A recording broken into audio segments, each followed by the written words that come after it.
ಸ್ವಾಗತ ಅಂತ ಹೇಳ್ತಾ 26/5/2025ಕ್ಕೆ ಬರೀತಕ್ಕಂಥ SSLC ಪರೀಕ್ಷೆ 2ಕ್ಕಾಗಿ ನಾನು ಏನು ಮಾಡ್ತಾ ಇದ್ದೀನಿ ಅಂತಂದರೆ ನಿಮಗೆ ಒಂದೇ ವಿಡಿಯೋದಲ್ಲಿ ಪಾಸಿಂಗ್ ಪ್ಯಾಕೇಜನ್ನು ಕೊಡ್ತಾ ಇದ್ದೀನಿ. ಸೊ ತುಂಬ ಮೋಸ್ಟ್ ಇಂಪಾರ್ಟೆಂಟ್ ಆಗಿರ್ತಕ್ಕಂಥ ವಿಡಿಯೋ ಇದೆ, ಕಡೆವರೆಗೂ ನೋಡಿ. ಈ PDF ಅನ್ನು ನಾನು ಡ್ರೈವಲ್ಲಿ ಹಾಕಿದ್ದೀನಿ. ಈ PDF ಅನ್ನು ತಾವೆಲ್ಲರೂ ಕೂಡ ಡೌನ್ಲೋಡ್ ಮಾಡಿಕೊಂಡು ಚೆನ್ನಾಗಿ ಓದ್ಕೊಂಡು ಒಳ್ಳೆ ಅಂಕಗಳನ್ನು ಗಳಿಸಿ ಅಂತ ಹೇಳ್ತಾ, ಇದೇ ಥರದ ಎಲ್ಲ ವಿಡಿಯೋಗಳು ನಮ್ಮ ಯೂಟ್ಯೂಬ್ ಚಾನಲ್ನಲ್ಲಿದ್ದಾವೆ. ದಯಮಾಡಿ ಅವುಗಳನ್ನು ಲೈಕ್, ಶೇರ್ ಹಾಗೂ ಸಬ್ಸ್ಕ್ರೈಬ್ ಮಾಡೋದನ್ನು ಮಾತ್ರ ಮರೆಯದಿರಿ. ಸೊ ಮೊದಲಿಗೆ 1 ಅಂಕದ ಪ್ರಶ್ನೆಗಳು, ಒಟ್ಟಾರೆ ನಿಮಗೆ 6 ಅಂಕಗಳಾದರೂ ನೀವು ಈಸಿಯಾಗಿ ನೀವೇನು ಮಾಡ್ಬೋದಪ್ಪ ಅಂತಂದರೆ ಪಡಿಬೋದು.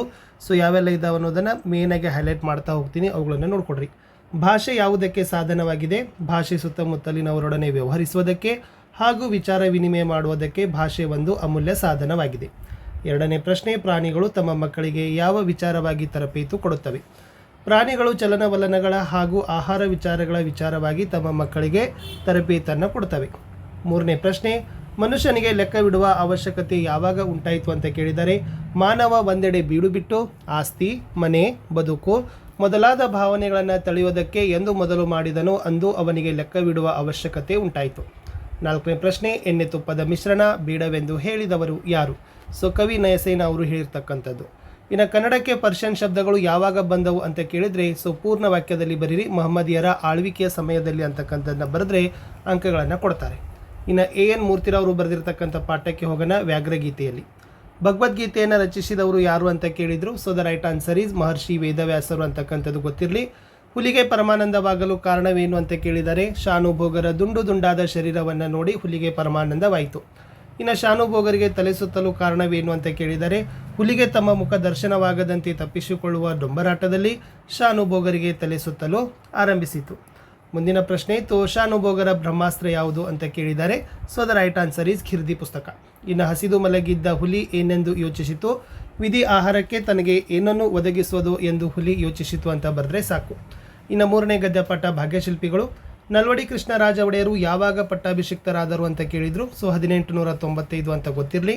ಇನ್ನು ನಲ್ವಡಿ ಕೃಷ್ಣರಾಜ ಒಡೆಯರು ಯಾವುದಕ್ಕಾಗಿ ಕಂಕಣಬದ್ಧರಾದರು ಅಂತಂದರೆ, ಮೈಸೂರು ರಾಜ್ಯದ ಸರ್ವತೋಮುಖ ಅಭಿವೃದ್ಧಿಗಾಗಿ ಕಂಕಣಬದ್ಧರಾಗಿದ್ದರು ಅಂತಕ್ಕದ್ದನ್ನು ನೀವೇನು ಮಾಡಬೇಕಾಗಿತ್ತಪ್ಪ ಫ್ರೆಂಡ್ಸ್ ಅಂದರೆ ಬರೆದ್ರೆ ನಿಮಗೆ ಇಲ್ಲಿ ಸರಿಯಾಗಿರ್ತಕ್ಕಂಥ ಅಂಕಗಳನ್ನು ಕೊಡ್ತಿದ್ರು. ಇನ್ನು ಈ ಕಡೆ ನೋಡೋಣ, 13ನೇ ಪ್ರಶ್ನೆ ಅಂತ ಈ ಕಡೆ ಕೊಟ್ಟಿದ್ದಾರೆ. ಏಷ್ಯಾ ಖಂಡದಲ್ಲಿ ಮೊದಲು ಪ್ರಾರಂಭಿಸಿದ ಜಲವಿದ್ಯುತ್ ಯೋಜನೆ ಕೇಳಿದ್ದಾರೆ. ಸೊ ಗೊತ್ತಿರಲಿ, ಶಿವನ ಸಮುದ್ರ ಜಲವಿದ್ಯುತ್ ಯೋಜನೆ. ಇನ್ನು ಬ್ರಿಟಿಷ್ ಸರ್ಕಾರ ವಿಶ್ವೇಶ್ವರಯ್ಯ ಯಾವ ಪದವಿ ನೀಡಿ ಗೌರವಿಸಿತು ಅಂತ ಕೇಳಿದ್ದಾರೆ. ಅದು ಸರ್ ಪದವಿ.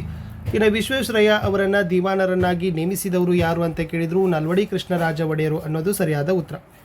ಇನ್ನು ಸಾಮಾಜಿಕ ಕಾನೂನುಗಳ ಹರಿಕಾರ ಎಂದು ಹೆಸರಾದವರು ಯಾರು ಅಂತ ಕೇಳಿದ್ದಾರೆ. ಸೊ ನಲ್ವಡಿ ಕೃಷ್ಣರಾಜ ಒಡೆಯರು ಅಂತಕ್ಕಂಥದ್ದು ಉತ್ತರ ನಿಮಗೆ ಗೊತ್ತಿರಲಿ. ಇನ್ನು ವಿಶ್ವೇಶ್ವರಯ್ಯನವರ ಹುಟ್ಟುಹಬ್ಬದ ನೆನಪಿಗಾಗಿ ಯಾವ ದಿನಾಚರಣೆಯನ್ನು ಆಚರಣೆ ಮಾಡಲಾಗ್ತದೆ ಅಂತ ಕೇಳಿದರು. ಸೊ ಇಂಜಿನಿಯರ್ ದಿನ ಅಂತಕ್ಕಂಥದ್ದು ಸರಿಯಾದ ಉತ್ತರ.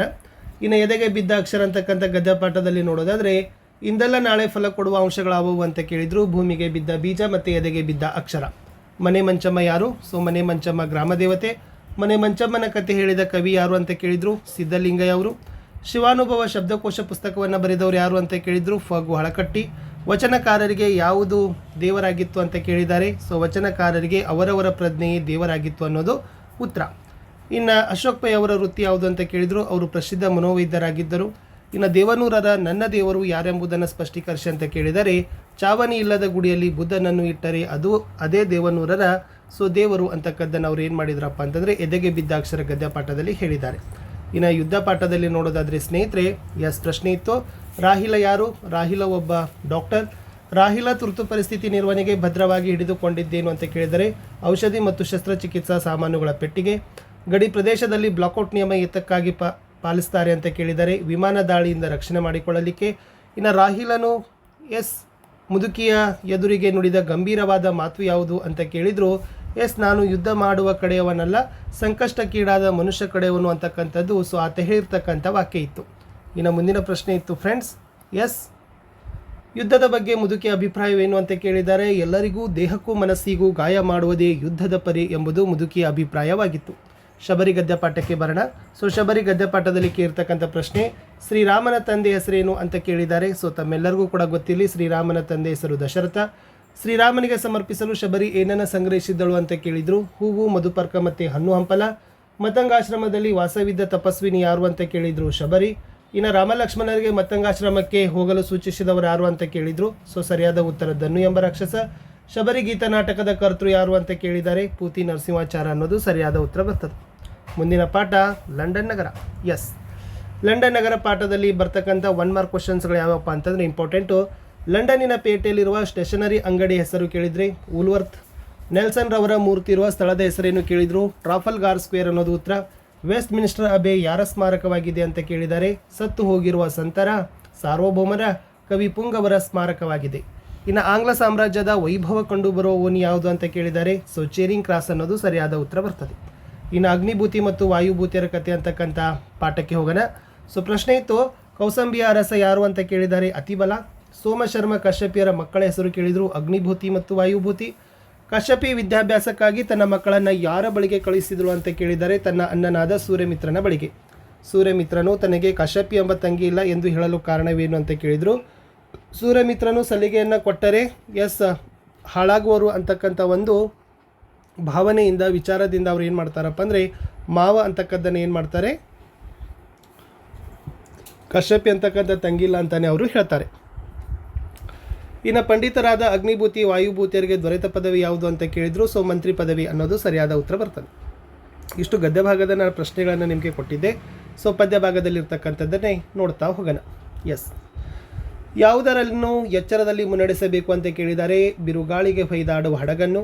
ನದಿ ಜಲಗಳು ಏನಾಗಿವೆ ಕೇಳಿದರೆ ಕಲುಷಿತವಾಗಿವೆ. ಯಾವುದಕ್ಕೆ ಮುಂಗಾರಿನ ಮಳೆಯಾಗಬೇಕು, ಕಲುಷಿತವಾಗಿರುವ ನದಿ ಜಲಗಳಿಗೆ. ಕಾಡು ಮೇಡುಗಳ ಸ್ಥಿತಿ ಹೇಗಿದೆ ಅಂತ ಕೇಳಿದರೆ ಬರಡಾಗಿವೆ. ಯಾವ ಎಚ್ಚರದಳು ಬದುಕಬೇಕಿದೆ ಅಂತ ಕೇಳಿದರೆ, ಮತಗಳೆಲ್ಲವೂ ಪಥಗಳು ಎನ್ನುವ ಹೊಸ ಎಚ್ಚರದಳು ಬದುಕಬೇಕಿದೆ ಅನ್ನೋದು ಉತ್ತರ. ಇನ್ನು ಹಕ್ಕಿ ಹಾರುತ್ತಿದೆ ನೋಡಿದಿರಾಗೆ ಹೋಗೋಣ. ಹಕ್ಕಿ ಯಾವ ವೇಗದಲ್ಲಿ ಹಾರುತ್ತಿದೆ ಅಂತ ಕೇಳಿದರೆ ಗಾವುದ ವೇಗದಲ್ಲಿ. ಹಕ್ಕಿಯ ಗರಿಯಲ್ಲಿ ಯಾವ ಬಣ್ಣಗಳಿವೆ, ಬಿಳಿ ಹೊಳೆಯುವ ಬಣ್ಣಗಳಿವೆ. ಹಕ್ಕಿಯ ಕಣ್ಣುಗಳು ಯಾವುವು, ಸೂರ್ಯಚಂದ್ರರು. ಹಕ್ಕಿಯು ಯಾರನ್ನೆತ್ತಿ ಕುಕ್ಕಿದೆ, ಸಾರ್ವಭೌಮರ. ಹಕ್ಕಿ ಯಾರನ್ನು ಹರಸಿದೆ, ಹೊಸಗಾಲದ ಹಸು ಮಕ್ಕಳನ್ನು. ಹಕ್ಕಿ ಯಾವುದರ ಸಂಕೇತ, ಕಾಲಚಕ್ರದ ಸಂಕೇತ. ಹಕ್ಕಿಯ ಚುಂಚಗಳು ಎಲ್ಲಿಯವರೆಗೂ ಚಾಚಿವೆ ಅಂತ ಕೇಳಿದರೆ ದಿಗ್ಮಂಡಲಗಳ ಆಚೆಗೂ ಕೂಡ ಚಾಚಿವೆ ಅಂತಕ್ಕಂಥದ್ದು ಉತ್ತರ ಇತ್ತು. ನೆಕ್ಸ್ಟ್ ಪದ್ಯ, ಹಲಗಲಿ ಬೇಡರು. ಎಸ್, ಕುಂಪನಿ ಸರ್ಕಾರ ಹೊರಡಿಸಿದ ಆದೇಶ ಏನು ಅಂತ ಕೇಳಿದರು, ನಿಶಸ್ತ್ರೀಕರಣದ ಆದೇಶ. ಹಲಗಲಿಯ 4 ಪ್ರಮುಖರು ಕೇಳಿದ್ದಾರೆ, ಸೊ ಪೂಜಾರಿ ಹನುಮ, ಬ್ಯಾಡರ ಬಾಲ, ಜಡಗ ಮತ್ತು ರಾಮ. ಹಲಗಲಿ ಗುರುತು ಉಳಿಯದಂತಾದದ್ದು ಏಕೆ ಕೇಳಿದ್ದಾರೆ, ಸೊ ಕುಂಪನಿ ಸರ್ಕಾರ ದಾಳಿ ಮಾಡಿ ಬೆಂಕಿ ಹಚ್ಚಿದ್ದರಿಂದ. ಇನ್ನು ಯಾವ ಘಟನೆ ಹಲಗಲಿ ಲಾವಣಿಗೆ ಕಾರಣ ಕೇಳಿದ್ದಾರೆ, ಹಲಗಲಿಯ ಬಂಟರು ಮಾಡಿದ ಹತಾರದ ಕದನ. ಇನ್ನು ಹಲಗಲಿ ಗ್ರಾಮ ಎಲ್ಲಿದೆ ಕೇಳಿದರೆ ಮುಧೋಳ ಸಂಸ್ಥಾನದಲ್ಲಿದ್ದು ಇಂದಿನ ಬಾಗಲಕೋಟೆ ಜಿಲ್ಲೆಗೆ ಸೇರಿದೆ ಅಂತಕ್ಕಂಥ ಉತ್ತರ ಬರೆದ್ರೆ ಸಾಕು. ಮುಂದಿನ ಒಂದು ಪದ್ಯ, ಎಸ್, ಕೌರವೇಂದ್ರನ ಕೊಂದೆ ನೀನು. ಶ್ರೀಕೃಷ್ಣನು ಕರ್ಣನನ್ನು ಹೇಗೆ ಕೂರಿಸಿಕೊಂಡನು ಅಂತ ಕೇಳಿದರು. ಶ್ರೀಕೃಷ್ಣ ಕರ್ಣನ ಜೊತೆ ಮೈದುತನದಿಂದ ಸರಸದಿಂದ ಕೈ ಹಿಡಿದು ಎಳೆದು ರಥದಲ್ಲಿ ಕೂರಿಸಿಕೊಂಡನು. ಕುಮಾರವ್ಯಾಸರ ಆರಾಧ್ಯ ದೈವ ಗದುಗಿನ ವೀರನಾರಾಯಣ. ಅಶ್ವಿನಿ ದೇವತೆಗಳ ವರಬಲದಿಂದ ಜನಿಸಿದವರು, ಗೊತ್ತಿರಲಿ ನಕುಲ ಮತ್ತು ಸಹದೇವರು. ಇನ್ನು ಕುಮಾರವ್ಯಾಸರಿಗಿರುವ ಬಿರುದು ಯಾವುದು ಅಂತ ಕೇಳಿದರು, ಸೊ ರೂಪಕ ಸಾಮ್ರಾಜ್ಯ ಚಕ್ರವರ್ತಿ ಅನ್ನೋದು ಅವರ ಬಿರುದು ಇತ್ತು. ಇನ್ನು ನೆಕ್ಸ್ಟ್ ಮುಂದಿನ ಪ್ರಶ್ನೆ ಇತ್ತು ಫ್ರೆಂಡ್ಸ್. ಎಸ್, ನಾರಣಪ್ಪನಿಗೆ ಕುಮಾರವ್ಯಾಸ ಎಂಬ ಹೆಸರು ಏಕೆ ಬಂತು ಕೇಳಿದರು. ಸೊ ನಾರಣಪ್ಪ ವ್ಯಾಸರ ಸಂಸ್ಕೃತ ಮಹಾಭಾರತವನ್ನು ಕನ್ನಡದಲ್ಲಿ ರಚಿಸಿದ್ದರಿಂದ ಕುಮಾರವ್ಯಾಸ ಎಂಬ ಹೆಸರು ಬಂದಿತು. ಇನ್ನು ಮುಂದಿನ ಒಂದು ಪದ್ಯಪಾಠ, ಕುವೆಂಪು ಅವರ ಹಸಿರು ಪದ್ಯಪಾಠ. ಎಸ್, ಅಶ್ವಯುಜದ ಭತ್ತದ ಗದ್ದೆಯ ಬಣ್ಣ ಯಾವ ಹಸುರಿನಂತಿದೆ, ಗಿಳಿ ಹಸಿರಿನ ಬಣ್ಣದಂತಿದೆ. ಕವಿ ನೋಡಿದ ಅಡಕೆಯ ತೋಟ ಎಲ್ಲಿದೆ, ಶಾಲಿವನದ ಅಂಚಿನಲ್ಲಿದೆ. ಹಸುರು ಎಂಬುದು ಯಾವುದನ್ನು ಕಂಡು ಪ್ರೇರಿತ ಕವನ, ಅಶ್ವಯುಜ ಮಾಸದ ಪ್ರಕೃತಿಯಲ್ಲಿನ ಹಚ್ಚ ಹಸುರನ್ನು ಕಂಡ ಪ್ರೇರಿತ ಕವನ. ಕವಿಗೆ ಹುಲ್ಲಿನ ಹಾಸು ಯಾವ ರೀತಿ ಕಂಡಿದೆ ಕೇಳಿದರೆ, ಕವಿಗೆ ಹುಲ್ಲಿನ ಹಾಸು ಮಕಮಲ್ಲಿನ ಹೊಸಪಚ್ಚೆಯ ಜಮಖಾನೆಯ ರೀತಿ ಕಂಡಿದೆ ಅಂತ ಬರೆದ್ರೆ ಸಾಕು. ಇನ್ನು ಚೆನ್ನಮನೆ ಮೆರವೆಂ ಅಂತಕ್ಕಂಥ ಪದ್ಯ ಇದೆ. ಸೊ ನೋಡಿ, ಭಾಳಷ್ಟು ರೀತಿಯಾಗಿರ್ತಕ್ಕಂಥ ಪ್ರಶ್ನೆಗಳನ್ನು ಇಲ್ಲಿ ಇತ್ತು. ಸೊ ಅವುಗಳನ್ನು ಎಲ್ಲವನ್ನೂ ಕೂಡ ನನಗೆ ಹೇಳೋಕ್ಕೆ ಸಮಯ ಭಾಳ ಆಗ್ತದೆ. ಸೊ ಅದಕ್ಕಾಗಿ ಮೇನ್ ಆಗಿರ್ತಕ್ಕಂಥದ್ದು ಚಲಮನೆ ಮೆರವೆಂ ಇದೆ. ಓಕೆನಾ. ನೆಕ್ಸ್ಟ್ ಈ ಕಡೆ ಇರ್ತಕ್ಕಂಥದ್ದು ವೀರಲವ ಪದ್ಯದ ಪ್ರಶ್ನೋತ್ತರಗಳು, ಕೆಮ್ಮನೆ ಮೀಸೆ ಒತ್ತನೆ ಪ್ರಶ್ನೋತ್ತರಗಳು ಕೂಡ ಇದ್ದಾವೆ. ಸೊ ಅವುಗಳನ್ನು 1 ಮಾರ್ಕ್ ಆಯಿತು. ಇನ್ನು ಪಠ್ಯಪೂರಕ ಅಧ್ಯಯನದಲ್ಲಿನೂ ಕೂಡ ನಿಮಗೆ ಭಾಳಷ್ಟು ಈಸಿಯಾಗಿರ್ತಕ್ಕಂಥ ಒಂದು 7 ಅಂಕಗಳನ್ನು ನೀವು ಸಿಗ್ಬೋದು. ಸೊ 1 ಅಂಕದ 1 ಪ್ರಶ್ನೆ ಇರ್ತದೆ, 2 ಅಂಕದ 3 ಪ್ರಶ್ನೆಗಳನ್ನು ನೀವೇನು ಮಾಡ್ತೀರಿ ಪಠ್ಯಪೂರಕದಿಂದ ಗಳಿಸ್ತೀರಿ. ಸೊ 2 ಪ್ರಶ್ನೆಗಳಿರ್ತವೆ. ಸೊ ಎಲ್ಲವುಗಳು ಕೂಡ ನೀವು ಏನು ಮಾಡ್ಬೋದು, ಅಗದಿ ಆರಾಮಾಗಿ ಬರೆದು ಒಳ್ಳೆಯ ಅಂಕಗಳನ್ನು ಗಳಿಸ್ಬೋದು. ಸೊ ಇಲ್ಲಿರ್ತಕ್ಕಂಥ ಈ PDF ಅನ್ನು ತಾವುಗಳು ಡೌನ್ಲೋಡ್ ಮಾಡಿಕೊಂಡು ಚೆನ್ನಾಗಿ ಓದಿ, ಆಮೇಲೆ ಕೃತಿಕಾರರ ಪರಿಚಯದಲ್ಲಿ 6 ಅಂಕಗಳನ್ನು ಗಳಿಸ್ಬೋದು. ಓಕೆನಾ. ಸೊ ಮೇನ್ಲಿ ಇರ್ತಕ್ಕಂಥದ್ದು ಗದ್ಯದಿಂದ ಒಬ್ಬರು, ಪದ್ಯದಿಂದ ಒಬ್ಬರು ಇರ್ತಾರೆ. ಹಳಗನ್ನಡ ಮತ್ತು ಹೊಸಗನ್ನಡ ಅಂತ ಇರ್ತದೆ. ಬಟ್ ಆದರೂ ಕೂಡ ಎಲ್ಲರದು ಕೂಡ ಒಂದು ಚಾರ್ಟ್ ಮಾಡಿಕೊಂಡು ನೀವು ಓದಿದರೆ ಸೊ ಒಳ್ಳೆಯ ಅಂಕಗಳನ್ನು ನೀವು ಇಲ್ಲಿನೂ ಕೂಡ 6 ಮಾರ್ಕ್ಸನ್ನು ಪಡಿತೀರಿ. 1 ಮಾರ್ಕ್ಸ್ ಆಯಿತು, ಪಠ್ಯಪೂರಕ ಆಯಿತು, ಕವಿ ಪರಿಚಯನೂ ಕೂಡ ನಿಮಗೆ ಹೇಳಿದೆ. ಇನ್ನು ಕಂಠಪಾಠದ ಪದ್ಯಗಳಿಗೆ ಬರೋಣ. 8 ಕಂಠಪಾಠ ಪದ್ಯದ ಸಾಲುಗಳನ್ನು ನೀವು ಬಾಯಟ್ ಹಾಕಲೇಬೇಕು. ಓಕೆನಾ. ಪ್ರತಿ ಪದ್ಯದ 2 ಸ್ಟಾನ್ಜಾಗಳಿದ್ದಾವೆ. ನೀವು ಒಂದು ಸ್ಟಾನ್ಜಾಗಳಾದರೆ ಏನು ಮಾಡಬೇಕಪ್ಪ ಅಂತಂದರೆ ಬಾಯಟ್ ಮಾಡಲೇಬೇಕು. ಸೊ ಮಿನಿಮಮ್ ಒಂದು ಸ್ಟಾನ್ಜಾದಿಂದನೂ ಕೂಡ ನೀವು ಏನು ಮಾಡ್ತೀರಿ, 4 ಅಂಕಗಳನ್ನು ಗಳಿಸ್ತೀರಿ. ಇದನ್ನು ಚೆನ್ನಾಗಿ ನೀವು ಏನು ಮಾಡ್ರಪ್ಪ ಅಂತಂದರೆ ಓದ್ಕೊಡ್ರಿ. ಇನ್ನು ಸಂದರ್ಭ ಮತ್ತು ಸ್ವಾರಸ್ಯಗಳಲ್ಲಿ ಪ್ರತಿ ಪಾಠದಲ್ಲಿನೂ ಕೂಡ ಆಯ್ಕೆ ಸಂದರ್ಭ ಮತ್ತು ಸ್ವಾರಸ್ಯಗಳನ್ನು ತಪ್ಪತೆಯಾಗಿ ನೀವು ಏನು ಮಾಡಬೇಕಪ್ಪ ಅಂತಂದರೆ ಬರಿಬೇಕು. ಆಯ್ಕೆಯಲ್ಲಿ ಪ್ರಸ್ತುತ ವಾಕ್ಯ ಯಾರು ಬರೆದಿದ್ದಾರೆ, ಯಾವ ಕವಿ, ಯಾವ ಲೇಖಕರು, ಯಾವ ಪಾಠದ್ದು, ಸೊ ಯಾರು ಯಾರಿಗೆ ಹೇಳಿದರು ಅನ್ನೋದನ್ನು ನೀವೇನು ಮಾಡಬೇಕಾಗಿತ್ತು, ಬರಿಬೇಕು. ಸಂದರ್ಭ ಮತ್ತು ಸ್ವಾರಸ್ಯವನ್ನು ಕೂಡ ಬರಿಬೇಕು. ಸೊ ಗದ್ಯದಿಂದ 3 ಸಾಲುಗಳು, ಪದ್ಯದಿಂದ 3 ಸಾಲುಗಳು ಇರ್ತವೆ. ಒಟ್ಟಾರೆ 6 ಸಾಲುಗಳನ್ನು ನೀವೇನು ಮಾಡ್ತೀರಪ್ಪ ಅಂತಂದರೆ ಸಂದರ್ಭಗಳಲ್ಲಿ 18 ಮಾರ್ಕ್ಸಿಗೆ ಕೇಳ್ತಾರೆ. ಇಷ್ಟು ನೋಡಿಕೊಂಡ್ರೆ ಸಾಕು ನಿಮಗೆ.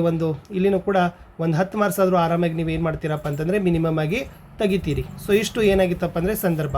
ಇನ್ನು ನೆಕ್ಸ್ಟ್ ಏನು ಮಾಡಿತ್ತಪ್ಪ ಅಂದರೆ ಪದ್ಯ ಭಾಗದ ಸಾರಾಂಶಗಳನ್ನು ಕೇಳಿದ್ದಾರೆ.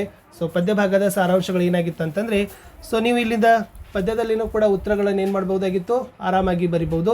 ಸೊ ಜೊತೆಗೆ ಪದ್ಯ ಭಾಗದಲ್ಲಿ ಸ್ಟಾನ್ಜಾಗಳನ್ನು ಕೊಟ್ಟಿರ್ತಾರೆ. ಆ ಸ್ಟಾನ್ಜಾ ಆಗಿರ್ಬೋದು ಮತ್ತು 4 ಅಂಕದ ಪ್ರಶ್ನೆಗಳಿದ್ದಾವೆ. ಅಲ್ಲಿನೂ ಕೂಡ ನೀವು ಇದನ್ನು ಏನು ಮಾಡ್ಬೋದು, ಉಪಯೋಗಿಸಿ ಆರಾಮಾಗಿ ಈ ಪದ್ಯ ಭಾಗದ ಸಾರಾಂಶದಿಂದ ಒಂದು 6 ಮಾರ್ಕ್ಸನ್ನಾದರೂ ನೀವು ಪಡಿಬೋದು. ಸಂಕಲ್ಪ ಗೀತೆದು ಕೊಟ್ಟಿದ್ದೆ, ಸೊ ಅದನ್ನು ಕೂಡ ನೋಡ್ಕೊಡ್ರಿ. ಅದೇ ಥರ ಹಕ್ಕಿ ಹಾರುತ್ತಿದೆ ಹಾಡಿದ್ದೀರಾ ಅಂತಕ್ಕಂಥ ಪದ್ಯಪಾಠ ಇದೆ. ಕೌರವೇಂದ್ರನ ಕೊಂದೆ ನೀನು ಅಂತಕ್ಕಂಥ ಪದ್ಯಪಾಠ, ಛಲಮನೆ ಮೆರವೆ ಅಂತಕ್ಕಂಥದ್ದು, ಹಸಿರು ಪದ್ಯ ಇದೆ, ಹಲಗಲಿ ಬೇಡರು ಅಂತಕ್ಕಂಥ ಕೂಡ ಕೊಟ್ಟಿದ್ದೆ. ಸೊ ಲಾಸ್ಟ್ ವೀರಲವ ಮತ್ತು ಕೆಮ್ಮನೆ ಮೀಸೆ ಒತ್ತೇನಿದೆ. ಆರಾಮಿಗೆ 5-6 ಮಾರ್ಕ್ಸನ್ನು ನೀವು ಪಡಿತೀರಿ. ಇನ್ನು ಗಾದೆ ಮಾತನ್ನು ಒಟ್ಟೆ ಮಿಸ್ ಮಾಡದೆ ಬರೀರಿ. ಸೊ 2 ಅಂಕ ಆದರೂ ನಿಮಗೆ ಗಾದೆ ಮಾತುಗಳಿಗೆ ಒಟ್ಟೆ ಕೊಡ್ತಾರೆ. ಯಾವುದೇ ಒಂದು ಗಾದೆ ಮಾತುಗಳನ್ನು ಕೊಟ್ಟಾಗ ಸ್ವಲ್ಪ ಸ್ಟಾರ್ಟಿಂಗ್ ಆಗಿರ್ತಕ್ಕಂಥದ್ದು ಈ ಸ್ಟಾನ್ಜಾವನ್ನು ಇಷ್ಟು ಬರೀರಿ. ಅವ್ರು ಕೊಟ್ಟಿರ್ತಕ್ಕಂಥ ಗಾದೆ ಮಾತನ್ನು ಇಲ್ಲಿ ಬರೀರಿ. ಸೊ ನಿಮ್ಮ ವಿದ್ಯಾರ್ಥಿ ಜೀವನದಲ್ಲಿ ಸಮಯ ಆಗಿರ್ಬೋದು, ಪರಿಶ್ರಮ ಆಗಿರ್ಬೋದು, ಓಕೆನಾ. ಸೊ ಇದಕ್ಕೆ ಸಂಬಂಧಪಟ್ಟಂತೆ, ದುಡಿಮೆಗೆ ಸಂಬಂಧಪಟ್ಟಂತೆ ನಿಮ್ಗೆ ಏನು ಮಾಡಿರ್ತಾರೆ, ಗಾದೆ ಮಾತುಗಳನ್ನೇ ಕೇಳ್ತಾರೆ. ಇನ್ನು ಅಪಠಿತ ಗದ್ಯಾಂಶದಲ್ಲಿ 2 ಸ್ಟಾನ್ಜಾಗಳಿರ್ತವೆ. 2 ಸ್ಟಾನ್ಜಾದಿಂದ ಒಂದೊಂದು ಕ್ವಶನ್ಸ್ ಇರ್ತವೆ. ಆರಾಮಾಗಿ 4 ಮಾರ್ಕ್ಸನ್ನು ನೀವು ಏನು ಮಾಡ್ತೀರಪ್ಪ ಅಂತಂದರೆ ಪಡಿತೀರಿ. ಸೊ ಇನ್ನು ಪತ್ರ ಇದೆ. ಸೊ ವ್ಯಾವಹಾರಿಕ ಪತ್ರವನ್ನು ಬರೀತಕ್ಕಂಥ ವಿಧವನ್ನು ನಾನಿಲ್ಲಿ ನಿಮಗೆ ತಿಳಿಸಿದ್ದೆ. ಸೊ ಮೇಲೆ ಪ್ರಶ್ನೆಗಳಲ್ಲಿ ಇರ್ತಕ್ಕಂಥದ್ದನ್ನು ನೀವು ಓದ್ಕೊಳ್ಬೇಕು. ಸೊ ಏನು ಪ್ರಶ್ನೆಗಳಲ್ಲಿ ಕೊಟ್ಟಿದ್ದಾರೆ ಅನ್ನೋದನ್ನು ಓದ್ಕೊಂಡಿದ್ರೆ ಖಂಡಿತವಾಗಿ ಅಂಕಗಳು ನಿಮಗೆ ಸಿಗ್ತವೆ. ಏನಿದೆ ನೋಡಿ, ನಿಮ್ಮನ್ನು ಬೀದಿಗೆ ದಾರಿದೀಪ ಹಾಕಿಸುವಂತೆ ದಕ್ಷಿಣ ಕನ್ನಡ ಜಿಲ್ಲೆಯ ಬಂಟ್ವಾಳ ತಾಲೂಕಿನ ಚೆನ್ನೈತೋಡಿ ಗ್ರಾಮದ ರಾಮಚಂದ್ರ ಅಂತ ಭಾವಿಸಿ ವಾಮದ ಪದವು ಗ್ರಾಮ ಪಂಚಾಯಿತಿ ಅಧ್ಯಕ್ಷರಿಗೊಂದು ಪತ್ರ ಬರೆಯಿರಿ ಅಂತ ಕೇಳಿದ್ದಾರೆ. ಓಕೆನಾ. ಸೊ ಇಲ್ಲಿ ಫಸ್ಟ್ ಬರಿಬೇಕಾಗಿತ್ತಂತೂ ನೀವು ಏನಂತ ಭಾವಿಸ್ಕೊಳ್ಬೇಕಾಗಿತ್ತು. ಓಕೆನಾ. ಸಮಸ್ಯೆ ಏನಿದೆ, ಯಾರಿಗೆ ಪತ್ರ ಬರಿಬೇಕು. ಸೊ 3 ಅಂಶಗಳನ್ನು ನಿಮಗೆ ಗೊತ್ತಿರಬೇಕು. ಯಾವುದರಲ್ಲಿ, ವ್ಯಾವಹಾರಿಕ ಪತ್ರದಲ್ಲಿ. ಸೊ ಪತ್ರ ಬರೆಯುವಾಗ ಫಸ್ಟ್ ಸ್ಟಾರ್ಟಿಂಗ್ ಡೇಟ್ ಹಾಕ್ರಿ. ಸೊ ಯಾವಾಗದು ಎಕ್ಸಾಮ್ 26 ಸೊ ಅದೇ ಹಾಕ್ರಿ, 26/5/2025 ಅಂತ ದಿನಾಂಕವನ್ನು ಬರೀರಿ. ಸೊ ಯಾರಿಗೆ ಪತ್ರ ಬರಿ ಅಂದಿದ್ದಾರೆ, ಗ್ರಾಮ ಪಂಚಾಯಿತಿ ಅಧ್ಯಕ್ಷರು ವಾಮದ ಪದ ಅಂತ ಇದೆ. ಸೊ ಆಮೇಲೆ ಯಾರಿದೆ, ರಾಮಚಂದ್ರ ಅಂತ ಇದೆ. ಸೊ ಫಸ್ಟ್ ಇಂದ ಅಂತ ಬರಬೇಕು. ಸೊ ಇಂದ ರಾಮಚಂದ್ರ ಅಂತ ಬರೀರಿ. ಆಮೇಲೆ ಚೆನ್ನೈತೋಡಿ ಗ್ರಾಮ, ವಾಮದ ಪದ ಅಂಚೆ, ದಕ್ಷಿಣ ಕನ್ನಡ ಜಿಲ್ಲೆ, ಬಂಟ್ವಾಳ ತಾಲೂಕು ಅಂತ ಇದೆ. ಆಲ್ರೆಡಿ ಕೊಟ್ಟಿರ್ತಕ್ಕಂಥನ್ನೇ ಬರೀರಿ. ಆಮೇಲೆ ಇವರಿಗೆ ಯಾರಿಗೆ ಬರೀಬೇಕು, ಅಧ್ಯಕ್ಷರು ಗ್ರಾಮ ಪಂಚಾಯಿತಿ, ವಾಮದ ಪದ, ಬಂಟ್ವಾಳ ತಾಲೂಕು, ದಕ್ಷಿಣ ಕನ್ನಡ ಜಿಲ್ಲೆ. ಇಷ್ಟು 3 ಪೋರ್ಷನ್ಗೆ ನೀವು 1 ಮಾರ್ಕ್ಸ್ ಆರಾಮಾಗಿ ಪಡಿತೀರಿ. ಸೊ ಮಾನ್ಯರೇ ಅಂತ ಬರೀಬೇಕು. ವಿಷಯ ಹೇಳಿದರೆ ಬೀದಿಗೆ ದಾರಿದೀಪ ಹಾಕಿಸುವಂತೆ ಕೋರಿ ಮನವಿ ಪತ್ರ ಅಂತ ಬರಿಬೇಕು. ಆಮೇಲೆ ಇಲ್ಲಿ ಏನು ಬರಿಬೇಕಪ್ಪ ಅಂದರೆ ಕೆಳಗಡೆ, ಸೊ ನಿಮ್ಮ ಊರಿನಲ್ಲಿ ಭಾಳಷ್ಟು ವೃದ್ಧರಿದ್ದಾರೆ, ವಿದ್ಯಾರ್ಥಿಗಳ ಪರೀಕ್ಷೆಗಳ ಸಮಯ ಇದೆ. ಸೊ ಅದಕ್ಕಾಗಿ ನೀವೇನು ಮಾಡಬೇಕು, ರಾತ್ರಿ ನಮಗೆ ಓಡಾಡಲಿಕ್ಕೆ ಕಷ್ಟ ಆಗ್ತಿದೆ, ಅದಕ್ಕಾಗಿ ನಮಗೆ ಬೀದಿ ದೀಪವನ್ನು ಹಾಕಿಸ್ಕೊಡ್ಬೇಕಂತ ವಿನಂತಿಯನ್ನು ಬರಿಬೇಕು. ಸೊ ಲಾಸ್ಟಿಗೆ ನೀವು ಇಲ್ಲಿ ಏನು ಬರಿಬೇಕಪ್ಪ ಅಂತಂದರೆ ಧನ್ಯವಾದಗಳೊಂದಿಗೆ ಅಂತ ಬರೀರಿ. ಸ್ಥಳ ದಿನಾಂಕ ಅಂತ ಬರೆದು ಇಂತಿ ತಮ್ಮ ವಿಶ್ವಾಸಿ ಅಂತ ಸಹಿಯನ್ನು ಬರಿಬೇಕು. ಲಾಸ್ಟ್ ಇಲ್ಲಿ ಹೊರವಿಳಾಸ ಅಂತ ಇದೆ. ಸೊ ಇಂದ ಅಂತಕ್ಕಂಥದ್ದು ನಿಮ್ಮದು, ಇವರಿಗೆ ಅಂತಕ್ಕಂಥದ್ದು ಹೊರವಿಳಾಸ ಬರಲೂಬಹುದು, ಬರೆಯೋದೇನೋ ಇರಬಹುದು. ಇದಾದ ನಂತರ ನಿಮಗೆ ಸ್ನೇಹಿತರೆ ಪ್ರಬಂಧಗಳನ್ನು ಕೊಡ್ತಾರೆ. ಸೊ ಪ್ರಬಂಧಗಳನ್ನು ಒಟ್ಟೆ ಮಿಕ್ಸ್ ಮಾಡಬೇಡಿ. ಆಲ್ರೆಡಿ ನಿಮ್ಮ ಟೆಕ್ಸ್ಟ್ ಬುಕ್ನಲ್ಲಿ ಇರ್ತಕ್ಕಂಥ ಒಂದು ಪ್ರಬಂಧ ಇರ್ತದೆ. ಆರಾಮಾಗಿ 2-3 ಮಾರ್ಕ್ಸನ್ನು ನೀವೇನು ಮಾಡ್ತೀರಿ, ಪಡಿತೀರಿ. ಸೊ ಅದರಲ್ಲಿ ಏನು ಬರೀಬೇಕು, ಫಸ್ಟ್ ಪೀಠಿಕೆ ಬರೀಬೇಕು, 2ನೇದು ವಿಷಯದ ನಿರೂಪಣೆ ಮಾಡಬೇಕು, ಲಾಸ್ಟ್ ಉಪಸಂಹಾರವನ್ನು ಬರೀಬೇಕು. ಒಂದು 10-12 ಸಾಲಿನಲ್ಲಿನೂ ಕೂಡ ನೀವು ಪ್ರಬಂಧವನ್ನು ಬರೆದ್ರೆ ಆರಾಮಾಗಿ ಅಂಕಗಳನ್ನು ಗಳಿಸ್ತೀರಿ. ಸೊ ಮುಂದೆ ಅದೇ ತನಾಗಿರ್ತಕ್ಕಂಥದ್ದು ಛಂದಸ್ಸು ಇರ್ತದೆ, ಲಘು ಗುರು ಹಾಕ್ತಕ್ಕಂಥದ್ದು. ಸೊ ಋಸ್ವ ಸ್ವರ ಮತ್ತು ದೀರ್ಘ ಸ್ವರಗಳಿಗೆ ಹಾಕ್ತಕ್ಕಂಥ ನಿಯಮಗಳನ್ನು ನೋಡ್ಕೊಡ್ರಿ. ಸೊ ಛಂದಸ್ಸಿನಿಂದನೂ ಕೂಡ ಅಂಕಗಳನ್ನು ಪಡಿಬೋದು. ಆಮೇಲೆ